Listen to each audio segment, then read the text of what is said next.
এতিয়া মই এটা ভাল খবৰ দিওঁ, জুলাই মাহত আমাৰ পুলিচৰ ইণ্টাৰভিউ হ'ব আৰু পোষ্ট অলপ মই বঢ়াই দিম, হ'ব? কোন কোন ল'ৰা যাব খোজে? কামাণ্ডো তই যাব খোজ? আৰু পুলিচত কোন কোন যাব খোজে? তহঁতি ৰেডি?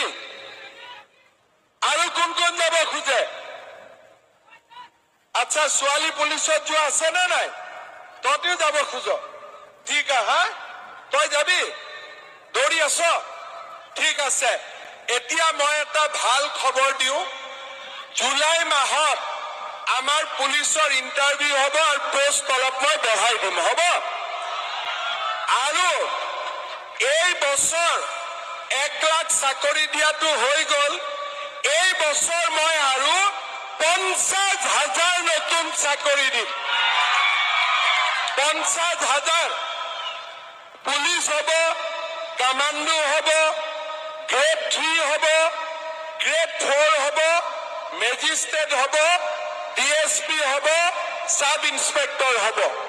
কিমান হ'ব? 50,000। কোন কোন ল'ৰা যাব খোজে? কামাণ্ডো তই যাব খোজ? আৰু পুলিচত কোন কোন যাব খোজে? তহঁতি ৰেডি?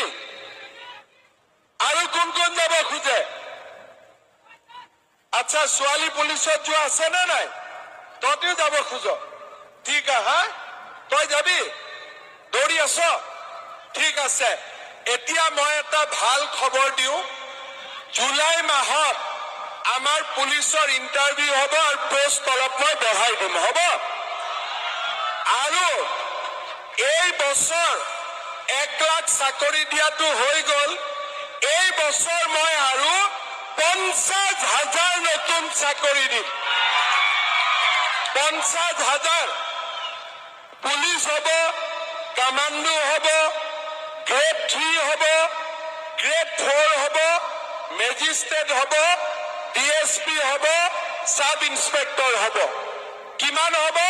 50,000।